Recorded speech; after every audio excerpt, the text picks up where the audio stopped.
জিয়াউর রহমানের ৪৫তম শাহাদাত বার্ষিকী আজ। সততা আর দেশপ্রেমী তাকে জনগণের হৃদয়ে স্থান করে দিয়েছে। তাকে অবলম্বন করেই এগোতে হবে বিএনপিকে, মনে করেন স্পিকার। নিজে গাড়ি চালিয়ে রাজধানীতে কোরবানির বর্জ্য অপসারণ কার্যক্রম দেখলেন প্রধানমন্ত্রী। দায়িত্ব অবহেলায় ঢাকার ২ সিটির ২ কর্মকর্তা সাময়িক বরখাস্ত। চামড়ার ন্যায্য দাম না পাওয়ার অভিযোগ মৌসুমী ব্যবসায়ীদের। সঠিকভাবে সংরক্ষণে ফরিয়াদের অনভিজ্ঞতাকে দুষলেন মন্ত্রী ও আড়তদাররা। ঈদের ছুটিতে মিরপুর চিড়িয়াখানায় দর্শনার্থীদের ঢল, অন্যান্য বিনোদন কেন্দ্রগুলোতেও উপচে পড়া ভিড়।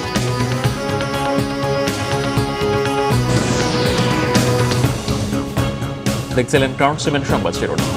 বাংলাদেশি জাতীয়তাবাদ ও বহুদলীয় গণতন্ত্রের প্রবক্তা শহীদ রাষ্ট্রপতি জিয়াউর রহমানের ৪৫তম শাহাদাত বার্ষিকী আজ।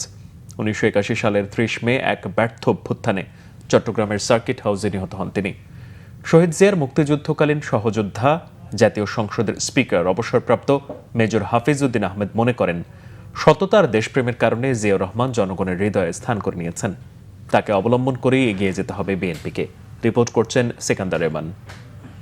হচ্ছে আমাদের সকল শক্তির উৎস। বাংলাদেশি জাতীয়তাবাদের স্থপতি শহীদ রাষ্ট্রপতি জিয়াউর রহমানের জন্ম ১৯৩৬ সালে বগুড়ার গাবতলীর নিভৃত পল্লী বাগবাড়িতে। ৭১-এ বাংলাদেশের স্বাধীনতার ঘোষণা, মুক্তিযুদ্ধের সেক্টর কমান্ডার এবং জেট ফোর্সের প্রধান হিসেবে ব্যাপক খ্যাতি অর্জন করেন তিনি।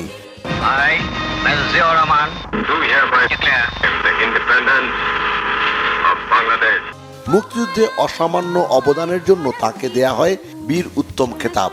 ১৯৭৫ সালের ৭ নভেম্বর সিপাহী জনতার বিপ্লবের মধ্য দিয়ে বাংলাদেশের রাষ্ট্র ক্ষমতার দৃশ্যপটে আবির্ভূত হন জিয়াউর রহমান।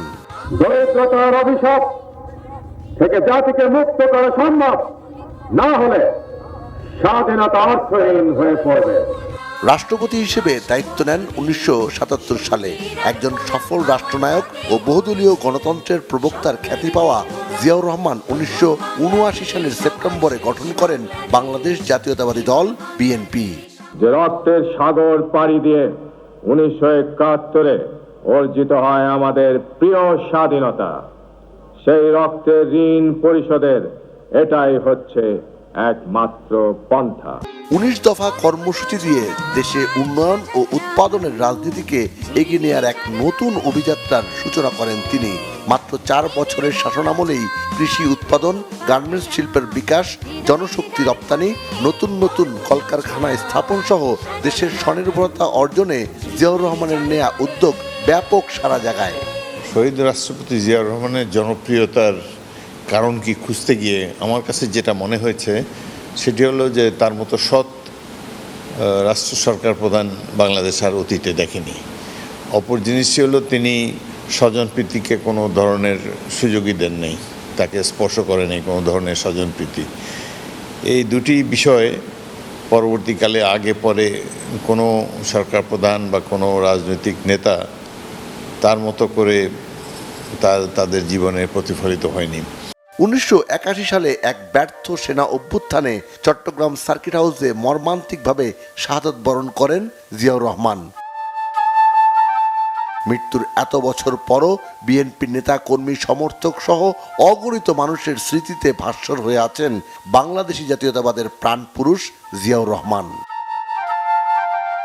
বীর মুক্তিযোদ্ধা ও বিএনপির স্থায়ী কমিটির সদস্য, জাতীয় সংসদের স্পিকার অবসরপ্রাপ্ত মেজর হাফিজ উদ্দিন আহমেদের মতে, নানা অপপ্রচার চালিয়েও ইতিহাস থেকে মুছে ফেলা যায়নি বাংলাদেশি জাতীয়তাবাদের এই প্রাণ পুরুষকে। জিয়াউর রহমানের যে জাতীয়তাবাদী আদর্শ এটি বাংলাদেশে আরও দৃঢ়ভাবে প্রথিত হয়েছে। তার মৃত্যুর পর যে বিশাল জনতার সমাবেশ তার জানাজায় দেখা গিয়েছে, এটি তার কার্যক্রমের প্রতি পরোক্ষ সমর্থন। তো আমরা আশা করি যে জিয়াউর রহমান তার যে বাংলাদেশি জাতীয়তাবাদ, স্বনির্ভর বাংলাদেশ গড়ার যে স্বপ্ন তিনি দেখে গিয়েছেন, তার দল বিএনপি এটি সফলভাবে অনুসরণ করে যাবে। জিয়াউর রহমানের আদর্শ পুরোপুরি বাস্তবায়ন করা গেলে দল আর দেশকে সামনের দিকে আরও এগিয়ে নেওয়া সম্ভব বলে মনে করেন এই বীর মুক্তিযোদ্ধা। সিকান্দার রেহমান, বাংলা ভিশন, ঢাকা। বিএনপির সিনিয়র যুগ্ম মহাসচিব রুহুল কবির রিজভী জানিয়েছেন, দলের প্রতিষ্ঠাতা শহীদ রাষ্ট্রপতি জিয়াউর রহমানের শাহাদাত বার্ষিকীতে আজ দিনভর নানা কর্মসূচি পালন করবে দলটি। গতকাল নয়াপল্টনে দলের প্রধান কার্যালয় রিজভী জানান, আজ সকাল 11টায় প্রধানমন্ত্রী ও বিএনপি চেয়ারম্যান তারেক রহমান সহ দলের জ্যেষ্ঠ নেতারা জিয়াউর রহমানের মাজারে শ্রদ্ধা জানাবেন। পরে রাজধানীর বেশ কয়েকটি স্থানে দরিদ্রদের মাঝে বস্ত্র ও খাবার বিতরণ করবেন তারেক রহমান। তিনি আরও জানান, বিকাল 3টা থেকে 4টার মধ্যে নয়াপল্টন দলীয় কার্যালয়ের সামনে ছাত্রদল, যুব ও স্বেচ্ছাসেবক দল সহ আরও কয়েকটি অঙ্গ সংগঠনের বস্ত্র ও খাদ্য বিতরণ অনুষ্ঠানে যোগ দেবেন বিএনপি চেয়ারম্যান তারেক রহমান।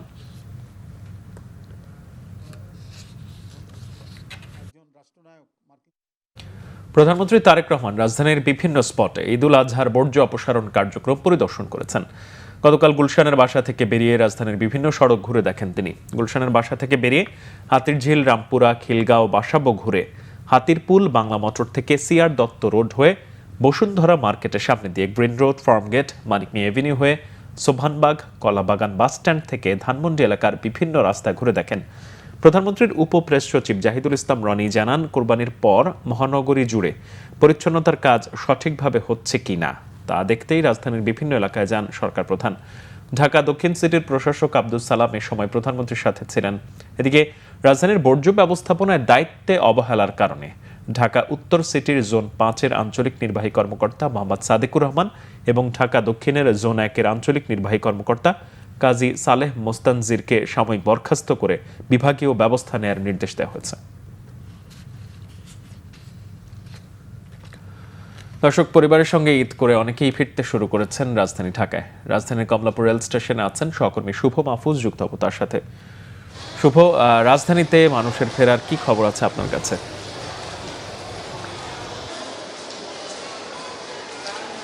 মাহমুদ, ধন্যবাদ আপনাকে। আপনি যেমনটি বলছিলেন যে পরিবারের সঙ্গে ঈদের আনন্দ কাটিয়ে অনেকেই রাজধানী ছাড়ছেন। আমরা সকাল থেকে এই কমলাপুর রেল স্টেশনে রয়েছি। আসলে এখানে এখন পর্যন্ত রাজধানী ছেড়ে যাওয়া মানুষের সংখ্যাই বেশি। কিছুক্ষণ পরেই মহানগর এক্সপ্রেস চট্টগ্রামের উদ্দেশ্যে ছেড়ে যাবে। সেটি গিয়ে কিন্তু বেশ যাত্রী আমরা দেখতে পাচ্ছি। মূলত প্রতিটি যাত্রী কিন্তু ঢাকা ত্যাগ করছেন, অর্থাৎ যারা ব্যস্ততার কারণে ঈদের ছুটিতে যেতে পারেনি ঈদের আগে, তারা কিন্তু আজকে ঈদের তৃতীয় দিনেও রাজধানী ছেড়ে যাচ্ছেন। আর কিছুক্ষণ পরে মহানগর প্রভাতী ছেড়ে যাবে চট্টগ্রামের উদ্দেশ্যে। এরপর 8টায় সুন্দরবন এক্সপ্রেস যাবে খুলনার উদ্দেশ্যে। এভাবে বেশ কয়েকটি ট্রেন 8:45 পর্যন্ত, 9টা পর্যন্ত অনেকগুলো ট্রেন রাজধানীর উদ্দেশ্যে ছেড়ে যাবে। এবং এইসব গন্তব্যে যারা রাজধানীতে রয়েই গেছে, ঈদের আনন্দটা পরিবারের সাথে কাটাতে পারেনি, তারা কিন্তু ঈদের পরে গিয়েই পরিবারের সঙ্গে ঈদের আনন্দ কাটাবে, সেই জন্য তারা রাজধানী ছেড়ে যাচ্ছে এখন। এবং এই সংখ্যাটাই আমরা দেখছি আজকে ঈদের তৃতীয় দিনে। এখন পর্যন্ত খুব বেশি মানুষ কিন্তু আসছেন না। সকালে চট্টগ্রাম থেকে একটি ট্রেন এসেছে, মহানগর এক্সপ্রেস, এবং পর্যটন এক্সপ্রেস এসেছে কক্সবাজার থেকে। খুব বেশি যাত্রী কিন্তু আমরা জানতে পেরেছি, খুব বেশি যাত্রী সেসব ট্রেনে আসেনি। এখনও ছেড়ে যাওয়ার সংখ্যাটাই বেশি। আরেকটি বিষয় হচ্ছে, এই সরকারি যে ছুটি সেটি কিন্তু আগামী 31শে জুন অর্থাৎ মে আরও 2 দিন রয়েছে। এছাড়া প্রাইভেট যে প্রতিষ্ঠানগুলো রয়েছে সেসব প্রতিষ্ঠানের কর্মীরাও কিন্তু এখন পর্যন্ত প্রায় 1-2 তারিখ পর্যন্ত ছুটি কাটাবেন, যার কারণে এখন পর্যন্ত খুব বেশি ঢাকার উদ্দেশ্যে আসা মানুষের ভিড় কিন্তু খুব বেশি নেই। শুভ, আপনাকে ধন্যবাদ। দর্শক, আমাদের সহকর্মী শুভ মাহফুজ জানাচ্ছিলেন রাজধানীতে মানুষ ফেরার চেয়ে আজও রাজধানী ছাড়ছেন অনেকে। যাচ্ছি পরের খবরে। কোরবানির দ্বিতীয় দিনে শুক্রবার রাজধানীর বিভিন্ন অলিগলি থেকে এসেছে পশুর চামড়া। তবে বরাবরের মতোই ন্যায্য দাম না পাওয়ার অভিযোগ ছিল মৌসুমি ব্যবসায়ীদের। চামড়া সঠিকভাবে সংরক্ষণ করতে না পারাতেই দাম কমের কথা বলছেন আড়তদাররা। এদিকে বাণিজ্যমন্ত্রী খন্দকার আব্দুল মুকতাদির জানিয়েছেন, জুলাই মাসেই চামড়া শিল্প নিয়ে মহাপরিকল্পনা রয়েছে সরকারের। বিস্তারিত মামুন আব্দুল্লাহ রিপোর্টে। এগুলি সব চামড়াগুলি সব ফালাই দিয়েছে। এগুলি আমাদের দেশে সব আমার বুক পাইটা দেখে দাম হতেছে। চা পাতা চলে গেলো, পাট চলে গেলো। এই একদিন দেখবেন এই চামড়াও দেখবেন চলে গেছে। ধুঁকতে থাকা চামড়া শিল্প নিয়ে এভাবেই আক্ষেপ করছিলেন এ শিল্পের সাথে 45 বছর ধরে জড়িত শামসুল আলম। বলছেন, কাঁচা চামড়া রক্ষায় রপ্তানির অনুমতি দিতে হবে ওয়েট ব্লু। যদি আপনি যে পর্যন্ত এটা যদি ব্লু না চালু করব, এই চামড়া এই দেশের থেকে মাটি চলে যাব। আমি 20টা মাল 1 লাখ টাকা বেচছি ধরেন 10 বছর আগে। কোরবানির দ্বিতীয় দিনেও রাজধানীর বিভিন্ন পাড়া মহল্লা থেকে পোস্তায় চামড়া আনেন মৌসুমি ব্যবসায়ীরা। দাম না পাওয়ার অভিযোগ ছিল তাদের মধ্যে। তবে মৌসুমি কসাইয়ের অনভিজ্ঞতার কারণে চামড়া নষ্ট হওয়ার কথা বলছেন তারা। পোস্তায় আসার পর কেউ কোনোদিন দাম পায় না চামড়ার, ওনারা ওনাদের সিস্টেমে নেবে। চামড়া ন্যায্য দাম পাবে কি করে? কিছু চামড়া কেটে ফেলে। ভালো মানের চামড়া ঠিক সরকারের দামে নির্ধারিত দামে বেচা কিনা হইতেছে। এদিকে শুক্রবার বিকেলে পোস্তায় চামড়া সংরক্ষণ পরিদর্শনে আসেন বাণিজ্য মন্ত্রী খন্দকার আব্দুল মুক্তাদির। জানান, জুলাইতে চামড়া শিল্প নিয়ে সরকারের মহাপরিকল্পনার কথা। ওয়েট ব্লু চামড়া আমরা রপ্তানি করতে দিতে চাই না, যদি না দেখি যে এই যে সংরক্ষিত চামড়া এটা কেনার প্রক্রিয়ায় কোনো শ্লথ গতি আছে। জুলাই মাসের মধ্যে চামড়া খাতকে নিয়ে আমরা কি উপায়ে আগাবো তার একটা বিস্তারিত পরিকল্পনা আমরা জাতির সামনে হাজির করব। এর আগে সাভারের বিসিক চামড়া শিল্পনগরীর কেন্দ্রীয় বর্জ্য শোধনাগার পরিদর্শনে যান বাণিজ্যমন্ত্রী। হাজারীবাগ থেকে সাভারে ট্যানারি স্থানান্তরের সিদ্ধান্ত সঠিক ছিল, তবে তা তড়িঘড়ি করা হয়েছে বলেও মন্তব্য করেন বাণিজ্য ও শিল্পমন্ত্রী। মামুন আব্দুল্লাহ, বাংলা ভিশন, ঢাকা। ঈদের ছুটিতে মিরপুর চিড়িয়াখানায় দর্শনার্থীদের ভিড়। ঈদ আনন্দে সময় কাটাতে পরিবারের সদস্যরা এসেছেন রাজধানীর অন্যতম প্রধান এই বিনোদন কেন্দ্রটিতে। এদিকে চিড়িয়াখানায় দর্শকের আকর্ষণে পরিণত হয়েছে ভাইরাল হওয়া মহিষটি। বাড়তি আগ্রহের কেন্দ্রবিন্দুতে এখন আলোচিত সাদা মহিষটি। আরও জানাচ্ছেন ক্যাফেত শাকিল, ক্যামেরায় ছিলেন পলাশ হোসেন।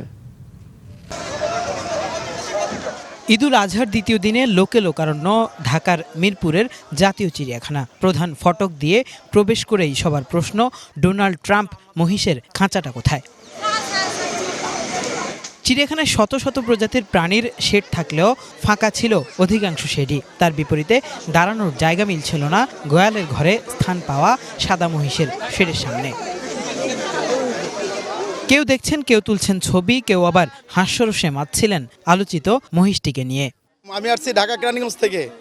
আমি বিভিন্ন গণমাধ্যমে দেখলাম যে ট্রাম্পের মতন সেম দেখতে আর কি, এই জন্য আর কি আসলাম, বাচ্চাদের নিয়ে আসলাম যে এই ট্রাম্পকে দেখানোর জন্য আসলাম যে আসলে এটা হুবহু সে ট্রাম্পের মতনই আর কি দেখতে। চিড়িয়াখানায় যেই পশুগুলো আছে সেগুলো তো রেগুলারই আমরা দেখি, তো এই ডোনাল্ড ট্রাম্পকে আমরা দেখতে আসলাম আজকে, যেহেতু নতুনত্ব কিছু একটা, তো বাচ্চাদেরকে নিয়েও আসলাম। আর ঈদের পরে তো একটু ঘোরাঘুরি করতে হয়, সব মিলিয়ে আসলে দেখতে এসেছি। বিশেষ করে ছোট ছোট বাচ্চারা যেভাবে উপভোগ করতেছে ডোনাল্ড ট্রাম্পকে নিয়ে, তার যে চুলের স্টাইল আমি তাকে কাছ থেকে ছুঁয়ে দেখেছি, বিশেষ করে চুলের স্টাইলটা এবং চোখটা একদম ট্রাম্পের সাথে হুবহু। ফানি জিনিসটাকে ফানি হিসেবেই রাখা ভালো, আবার এটাকে বেশি গভীরেও নিয়ে যাওয়া ভালো না, কারণ প্রত্যেকটা দেশের আলাদা একটা মানে যার যার আছে, হ্যাঁ, আলাদা মর্যাদা হিসেবে দেখতে গেলে সবারই ওই জিনিসটা খেয়াল রাখা উচিত।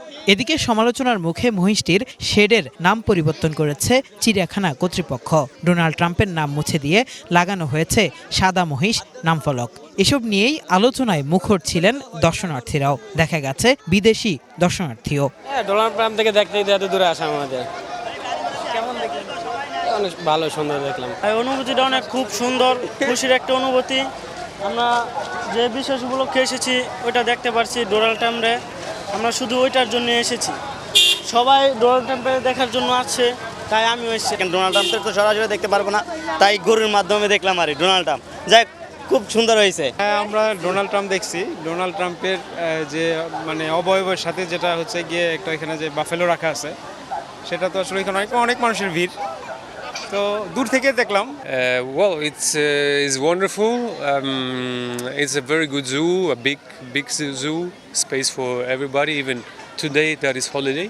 চিড়িয়াখানা কর্তৃপক্ষ বলছে সাধারণত কুরবানির ঈদে প্রথম 2 দিন খুব একটা ভিড় থাকে না, তবে এবার সাদা মহিষটির জন্য বেড়েছে দর্শনার্থী, যা আগামীকাল আরও বাড়তে পারে বলে মনে করছেন তারা। চিড়িয়াখানায় কোনো নতুন প্রাণী আসা মানেই হলো মানুষের কৌতূহল থাকে, আর এটি ঈদ পরবর্তী সময়, যে সময়টিতে স্বাভাবিকভাবে দর্শনার্থীর সংখ্যা অনেক গুণ বৃদ্ধি পায়, এবারও তার ব্যতিক্রম নয়। আর এই সাদা মহিষটিকে ঘিরে দর্শনার্থীদের একটা আগ্রহ রয়েছে, মানুষ আগ্রহ করে দেখছে। আমরা এই মহিষটিকে মূলত শুধু সংরক্ষণের জন্য চিড়িয়াখানায় রেখেছি। আমরা পাশাপাশি এর যে আপনার খাদ্যাভ্যাস, এর ব্যবহার এবং এর যে জেনেটিক যে ট্রেইট আছে, জেনেটিক মূল্য রয়েছে, সেই বিষয়গুলো গবেষণা করব। দর্শনার্থীকে যতদূর সম্ভব এখানে এন্টারটেইন করা যায় আমরা সেটি চেষ্টা করছি। আমরা পুরো চিড়িয়াখানাটাকে বিশেষ করে নিরাপত্তার যে ব্যবস্থা করা সেটি আমরা করেছি। সাদা মহিষটিকে ঘিরে দর্শনার্থীদের উৎসাহ উদ্দীপনার কথা মাথায় রেখে প্রস্তুতি নেওয়া হয়েছে বলেও জানান এই কর্মকর্তা। ঈদুল আজহার দ্বিতীয় দিন রাজধানীর জাতীয় চিড়িয়াখানার অধিকাংশ শেডের সামনেই দর্শনার্থীর তেমন উপস্থিতি দেখা যায়নি। তবে ডোনাল্ড ট্রাম্প নামের যেই মহিষটি রয়েছে তার যে শেডটি রয়েছে সেটির সামনে এমন ভিড় দেখা যাচ্ছে এবং প্রত্যেকেই বলছেন শুধু এই মহিষটি দেখার জন্যই আজ জাতীয় চিড়িয়াখানায় এসেছেন তারা। কেফায়েত শাকিল, বাংলা ভিশন, ঢাকা। এদিকে ঈদের ছুটিতে পরিবার আর শিশুদের নিয়ে আনন্দ ভাগাভাগি করতে কেউ ছোটেন ডিএনসিসির শিশু মেলায়, আবার কেউ সময় কাটান জি উদ্যানে। রাইড, খোলা প্রকৃতি আর উৎসবের আমেজে জমে উঠেছে রাজধানীর বিনোদন স্পটগুলো। বিস্তারিত জানাচ্ছেন আসমা আক্তার নূপুর, ক্যামেরায় ছিলেন পলাশ তালুকদার। ঈদের ছুটিতে পরিবার নিয়ে একটু আনন্দ আর স্বস্তির খোঁজে নগরবাসীর অন্যতম গন্তব্য হয়ে উঠেছে ডিএনসিসির শিশু মেলা। ঈদের দ্বিতীয় দিনে বিকেল হতেই ডিএনসিসির এই পার্কে ভিড় করেছেন নানা বয়সী মানুষ। তবে সবচেয়ে বেশি উচ্ছ্বাস শিশুদের মধ্যেই। রঙিন আলো, শিশুদের হাসি আর উৎসবের আমেজে যেন এক টুকরো আনন্দনগরী হয়ে উঠেছে শিশু মেলা। নাগরদোলা, ঘোড়া, train ride, water board, break dance সহ নানা রাইডে চলছে শিশু কিশোরদের উচ্ছ্বাস। ভালো লাগছে, জয়কে চলছি, ভালো লাগছে। কেন কোনো তো এখনো চড়েই নাই। ঘোড়ায় উঠবো, ঘোড়ায় উঠবো। আমরা ঘুরতে আসছি। আমরা রাইডে চড়ছি। আমরা রাইডে চড়ছি। কালকে দিয়াদনে ঘুরতে গিয়েছিলাম, আবার আজকে হচ্ছে শিশু পার্কে আসতে অনেক মজা লাগতেছে আমার কাছে। ছুটির এই সময়টাতে সন্তানদের একটু আনন্দ দিতে পরিবার নিয়ে ঘুরতে এসেছেন অনেক অভিভাবকও। কেউ ছবি তুলছেন, কেউ আবার শিশুদের সঙ্গে রাইডে চড়েই কাটাচ্ছেন সময়। ঈদ উপলক্ষে আসা, কারণ সবসময় তো এরকম ছুটি এরকম টাইম মিলানো যায় না। বাচ্চা কাচ্চা নিয়ে রিক্সায় ঘুরতে আসলাম, সাথে এখানেও আসলাম, এই প্রথম আসলাম এখানে। 3 বাচ্চাকে বোনকে নিয়ে আসছি, আবার আজকে আমার জন্মদিন, ওদের নিয়ে আমি সেলিব্রেট করছি। কলেজ থাকে, ছুটি হয় না, অনেকদিন পর ছুটি, এর জন্য অনেক ভালো লাগতেছে সবার সাথে। আবার আমার ভাগ্নেদের সাথে দেখা হয় না সব সময়। এই পার্কটাতে বাচ্চারা মোটামুটি ভালোভাবে উঠতে পারে, তবে একটু র্যাশ আছে ঈদের জন্য আর কি। ঈদের সময় তো বাচ্চাদের নিয়ে বেড়াতে খুব ভালো লাগে, আর ওরা তো এনজয় করে এই জিনিসটা, কারণ আমরা তো মানে ঈদ ছাড়া তো আসলে বাচ্চাদের নিয়ে তেমন বের হওয়া হয় না। ঈদের সময় এটাই ঘুরতে আসা হয়, তো ভালো লাগতেছে, পরিবেশটা খুব শান্ত আর পরিবেশটাও ভালো আছে আজকের ওয়েদারটা। শুধু শিশু মেলাই নয়, ঈদের ছুটিতে নগরবাসীর অন্যতম গন্তব্য হয়ে উঠেছে জিয়া উদ্যানও। সবুজের মাঝে খোলা পরিবেশে পরিবার নিয়ে সময় কাটাতে সেখানে ভিড় করেছেন নানা বয়সী মানুষ। কেউ বন্ধুদের সঙ্গে আড্ডায়, কেউ পরিবারের সঙ্গে ছবি তুলতে, আবার কেউ হাঁটাহাঁটি করেই উপভোগ করছেন ছুটির দিন। আসমা আক্তার নূপুর, বাংলা ভিশন, ঢাকা। সংবাদ শেষ করব, ক্রাউন সিমেন্ট শিরোনামগুলো আরও একবার জানিয়ে।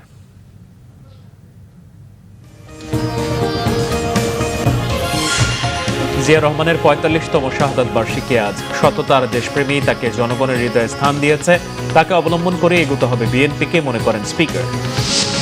নিজে গাড়ি চালিয়ে রাজধানীতে কোরবানির বর্জ্য অপসারণ কার্যক্রম দেখলেন প্রধানমন্ত্রী। দায়িত্বে অবহেলায় ঢাকার 2 সিটির 2 কর্মকর্তা সাময়িক বরখাস্ত। চামড়ার ন্যায্য দাম না পাওয়ার অভিযোগ মৌসুমী ব্যবসায়ীদের, সঠিকভাবে সংরক্ষণে ফরিয়াদের অনভিজ্ঞতাকে দুষলেন মন্ত্রী ও আড়তদাররা। ঈদের ছুটিতে মিরপুর চিড়িয়াখানার দর্শনার্থীদের ঢল, অন্যান্য বিনোদন কেন্দ্রগুলোতে উপচে পড়া ভিড়।